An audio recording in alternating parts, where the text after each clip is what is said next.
Gold trusted gold buyers మీరు తాకట్టు పెట్టిన బంగారాన్ని విడిపించి ఈ రోజు ఉన్న మార్కెట్ ధరకు కొనబడును.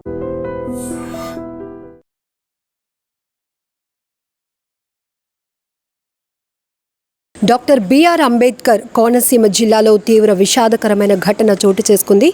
ముమ్మిరివరం మండలం కమణిలంక సమీపంలో ఉన్నటువంటి గోదావరిలో స్నానానికి దిగినటువంటి యువకుల్లో 8 మంది గల్లంతైనటువంటి విషాదకర వార్త ఒక్కసారిగా తీవ్ర భయాందోళన రేకెత్తిస్తుందని చెప్పొచ్చు.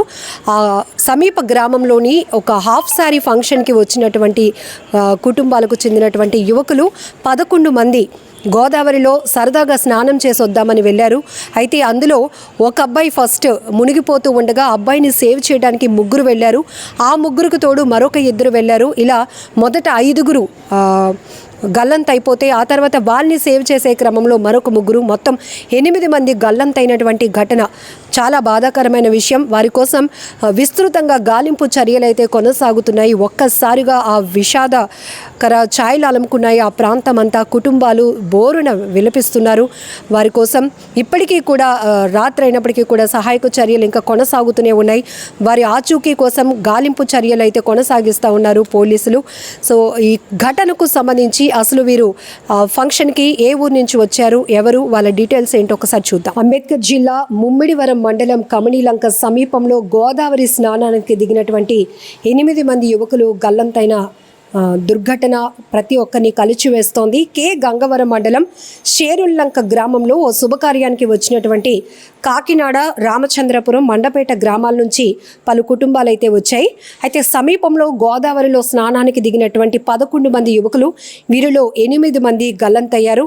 కాకినాడకు చెందిన 4 20 ఏళ్ల క్రాంతి, 18 సంవత్సరాల వయసున్న పాల్, అలాగే 18 ఏళ్ళు ఉన్నటువంటి సాయి, 19 సంవత్సరాల సతీష్, పోలవరం మండలం ఎర్రగరువుకు చెందినటువంటి మహేష్ రాజేష్, అలాగే మండపేటకు చెందినటువంటి రోహిత్తో పాటు షేరుల్లంకకు చెందినటువంటి మహేష్లు గోదావరిలో స్నానానికి వెళ్ళి గల్లంతైనటువంటి పరిస్థితి ఉంది. సో వీరి కోసం విస్తృతంగా గాలింపు చర్యలు అయితే కొనసాగిస్తున్నారు పోలీసులు, స్థానికులు. గజ ఈతగాల సాయంతో అయితే ముమ్మరంగా గాలింపు చర్యలు కొనసాగుతున్నాయి. గల్లంతైన వారి కోసం యువకులకు సంబంధించినటువంటి కుటుంబాలు శోకసంద్రంలో మునిగిపోయాయని చెప్పొచ్చు. ఒక్కసారిగా గ్రామం అంతా కూడా గల్లంతైన యువకుల కోసం విలపిస్తోంది. ఇంత ఘోరమైన ఘటన ఎప్పుడు జరగలేదు. సరదాగా ఒక శుభకార్యానికి వచ్చిన వాళ్ళు ఆ తర్వాత కాస్త రిలాక్స్ అవుదామని చెప్పి గోదావరిలో స్నానం అంటే జనరల్గానే వాటర్ చూసేటప్పటికి ప్రతి ఒక్కరూ సరదా పడుతూ ఉంటారు.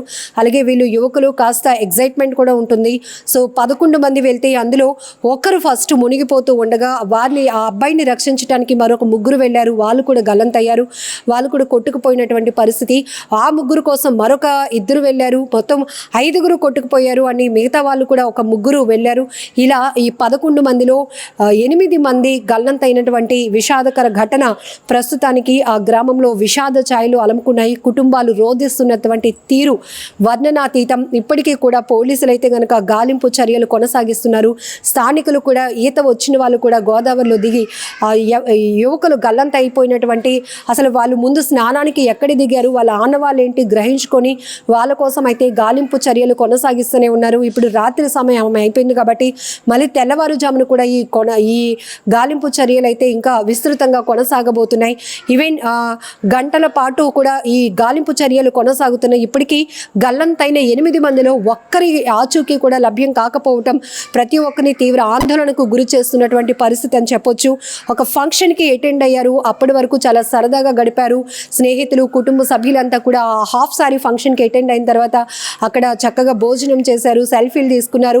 సరదాగా ఈ 11 మంది సరదాగా గోదావరిలో అలా స్నానం చేసి వద్దామని చెప్పి అందరూ అనుకొని వెళ్ళారు. కానీ తిరిగి అంతే సరదాగా వచ్చేస్తాము ఇంటికి అనుకున్నారు. కానీ ఇంతలోనే ఆ లోతు గ్రహించలేనటువంటి ఒక వ్యక్తి ముందు ఆ టీంలో ఉన్నటువంటి ఒక అబ్బాయి మునిగిపోవటం, ఆ అబ్బాయిని రక్షించాలనే క్రమంలో వీళ్ళు కూడా ఎలాంటి జాగ్రత్తలు తీసుకోకుండా ఆ లోతును కూడా గమనించకుండా ఆ అబ్బాయిని రక్షించాలనేటువంటి ఆతృతతో వీళ్ళు కూడా వెళ్ళి మునిగిపోవటం, మళ్ళీ వాళ్ళ కోసం మరొక 2 వెళ్ళి ఇలా మొత్తం ఒకరిని కాపాడాలని మరొకరు అనే కాన్సెప్ట్తో అందరూ కూడా నదిలోకి వెళ్ళటం జరిగింది. సో ఆ లోతు గ్రహించక అక్కడ ఉన్నటువంటి పరిస్థితులు వాళ్ళకి అంచనా లేక ఒకరికొకరు అలా మునిగిపోయినటువంటి పరిస్థితి. సో ఇప్పటి వరకు కూడా కొన్ని గంటల పాటు రెస్క్యూ కంటిన్యూ అయినా కూడా ఆచూకీ అయితే లభించకపోవటం, మరింత విషాదం నింపిందని చెప్పొచ్చు. కుటుంబాలు ఆ తల్లిదండ్రుల రోదన వర్ణనాతీతం, శోకసంద్రంగా మారిపోయింది ఒక్కసారిగా ఆ ప్రాంతం అంతా. ఒక్కసారి మనం గమనిస్తే ఈ వేసవి కాలంలో అనేక ప్రమాదాలు మనం చూస్తున్నాం. కేవలం నెగ్లిజెన్సీ, నిర్లక్ష్యం. మనకి కనిపిస్తున్నటువంటి అందం వెనుక ఆహ్లాదం కాదు, అక్కడ ప్రమాదం పొంచుందన్న విషయం మాత్రం ఎవరు తెలుసుకోవట్లేదు. ముఖ్యంగా నీటి వల్ల జరుగుతున్నటువంటి ప్రమాదాలు. ఎప్పుడూ అవి ప్రవహిస్తున్నటువంటి వాటర్ ఫ్లో ఉంటుంది, కానీ అక్కడ లోతు కానీ అక్కడ పరిస్థితులు కానీ మనకు అంతగా తెలియవు. ఒకవేళ అక్కడ ఎవరైనా లైఫ్ గార్డ్స్ కానీ ఒకవేళ మత్స్యకారులు ఉంటే కనుక రెగ్యులర్గా వాళ్ళకి ఆ పరిస్థితి పైన ఒక అవగాహన ఉంటుంది. కాబట్టి మనం కొంచెం ఆ పరిధి దాటి ముందుకు వెళ్ళా మనల్ని హెచ్చరిస్తూ ఉంటారు. అక్కడికి వెళ్ళొద్దు బాబు, అక్కడికి వెళ్తే మునిగిపోతారు, అక్కడ చాలా ప్రమాదం అని ఎవరొకరు చెప్తూ ఉంటారు. కొన్ని చోట్ల సముద్ర ప్రాంతాల్లో కావచ్చు, కొన్ని చెరువుల దగ్గర, బోరు బావుల దగ్గర కావచ్చు, హెచ్చరిక బోర్డులు లేనటువంటి పరిస్థితిలో విలేజ్లకి సరదాగా కుటుంబాలతో పాటు వచ్చిన వాళ్ళు అలా సరదాగా గడిపొద్దామని వెళ్తూ ఇలా నీటి ప్రమాదంలో ప్రాణాలు కోల్పోయినటువంటి పరిస్థితులు కూడా చూస్తున్నాం. ఎక్కువగా చిన్న పిల్లల విషయంలో మాత్రం తల్లిదండ్రులు చాలా జాగ్రత్తగా ఉండాలి. ఇక్కడ వీళ్ళంతా 15, 13, 18 ఏళ్ళ యువకులు కాబట్టి కాస్త ఫ్రీడమ్ ఉంటుంది. ఎందుకంటే పేరెంట్స్కి తెలుసు ఎక్కువ మంది వెళ్తున్నారు, అంత బేగ ప్రమాదం ఏమీ ఉండదు అని అనుకుంటారు. కానీ ఇక్కడ గోదావరిలో ఆ లోతు మనకి తెలియదు కాబట్టి చాలా ప్రమాదాలు జరగటానికి అవకాశం ఉంటుంది. గతంలో కూడా అనేక అనుభవాలు మనం చూసాం. కానీ ఇప్పుడు ఇక్కడ జరిగినటువంటి ఈ ప్రమాదంలో 8 మంది గల్లంతైనటువంటి విషాదకర వార్త ప్రతి ఒక్కరిని కలిచివేస్తోంది. భగవంతుడా, అప్పటి వరకు సరదాగా గడిపిన వాళ్ళకి ఎందుకు ఇంత కష్టం వచ్చింది, ఆ కుటుంబాల పరిస్థితి ఏంటి అనేటటువంటి రోదనలు మిన్నంటుతున్నాయి. ఏదేమైనా చాలా బాధాకరమైనటువంటి ఈ దుర్ఘటన అని చెప్పొచ్చు. నా పేరు కొండపటి శ్రీనివాసరావు అండి. అంటే ఇక్కడ మేచర్ ఫంక్షన్ కానీ మధ్యాహ్నం భోజనాల టైంలో కుర్రోళ్ళు భోజనాలు చేసి సరదాగా ఇలాగా గోదావరి ఒడ్డుకు వచ్చారండి. అది గోదావరి ఒడ్డుకు వచ్చి కుర్రోళ్ళు ఏమేమి చేశారంటే సరదాగా అలాగే స్నానానికి దిగితే ఇద్దరు కుర్రోళ్ళు లోపలికి వెళ్ళిపోవడంతో ఇంకో ఇద్దరు కుర్రోళ్ళు వెళ్తే వాళ్ళని బట్టి ఇంకో ఇద్దరు కుర్రోళ్ళు వెళ్తే మొత్తం మీద 80 కుర్రోళ్ళు గల్లంతయ్యారండి. ఆ 80 కుర్రోళ్ళు కూడా ఇప్పుడు వరకు మనకు ఆచూకు లేదండి. బట్టలు, చెప్పులు అన్నీ మాత్రం అక్కడ గట్టు మీద పెట్టారు. ఆ గట్టు మీద పెట్టినవి అయ్యి ఉన్నాయి. దాని మీద బట్టి మేము 80 అని గుర్తించాం. ఆ 80తో మొత్తం డిపార్ట్మెంట్ అంతా వచ్చారు. మా డిపార్ట్మెంట్ అంతా పోలీసు డిపార్ట్మెంట్, రామచంద్రపురం, రామచంద్రపురం నియోజకవర్గంలో వస్తుంది కాబట్టి మా డిపార్ట్మెంట్, ముమ్మడివరం డిపార్ట్మెంట్, అలాగే ఎస్పీ గారు కూడా వచ్చారు. ఇప్పుడు వచ్చారు. నైట్ జనరేట్లు అరేంజ్ చేయమని శ్రీలంకలోనే మేచర్ ఫంక్షన్ అండి. ఆ ఫంక్షన్కి వచ్చి భోజనాలు చేసి సరదాగా రేవు ఒడ్డు గోదావరిలోకి వచ్చి స్నానం చేయడానికి వచ్చారండి. స్నానం చేయడానికి వచ్చి ఇద్దరు కుర్రోళ్ళు కొంచెం ఒళ్ళు లోపలికి వెళ్ళిపోతే వాళ్ళని కాపాడినాకని నలుగురు వెళ్తే నలుగురు కూడా ఇక్కడ ఇది 4 మండలాల జనాలు ఉంటారండి. అంటే శ్రీలంక నుంచి మాత్రం మనవలండి. జిల్లాలో ఒక దుర్ఘటన సంఘటన జరిగింది. మన గౌతమి రివర్ ఒడ్డున శ్రీలంక గ్రామం ఒడ్డున ఫ్యూ యంగ్స్టర్స్ వాళ్ళొక ఫ్రెండ్ ఒక సిస్టర్ హాఫ్ సారీ ఫంక్షన్కి వచ్చారు. హాఫ్ సారీ ఫంక్షన్ తర్వాత ఈ వాటర్స్లో స్విమ్ చేద్దామని వచ్చారు. So visibly it was very ఫ్లాట్గా, కొంచెం డెప్త్ తక్కువ కనిపించేటప్పటికి కొంచెం లోపలికి వెళ్ళారు.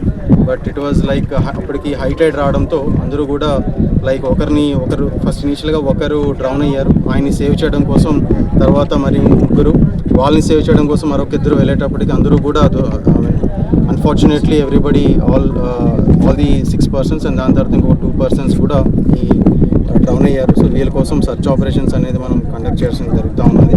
సో స్విమ్మర్స్ని కూడా ఎంగేజ్ చేస్తూ ఉన్నాం. SDRF టీమ్స్ కూడా వస్తూ ఉన్నారు. నిజంగా ప్రస్తుతం ఉన్నటువంటి సమాజం దేనికి ప్రయారిటీ ఇస్తుంది? ఆర్థిక సంబంధాల చుట్టూ మాత్రమే తిరుగుతుంది. మళ్ళీ ఎన్నికలంగానే చాలా విరక్తి కలుగుతాను. మంచి అనిపిస్తుంది కదా, లేడీస్ కూడా ఛాలెంజింగ్ జాబ్స్ చేసినప్పుడు చాలా బాగుంటది. ట్రాఫిక్ అసిస్టెంట్స్ గా నియమించిన ట్రాన్స్జెండర్స్ అందరితో సాల్యూట్ చేయించుకుంటున్నారు. ఫుడ్ డెలివరీ ఇవ్వటానికి వెళ్ళినటువంటి డెలివరీ బాయ్ అనిల్ పై కళ్ళ ముందు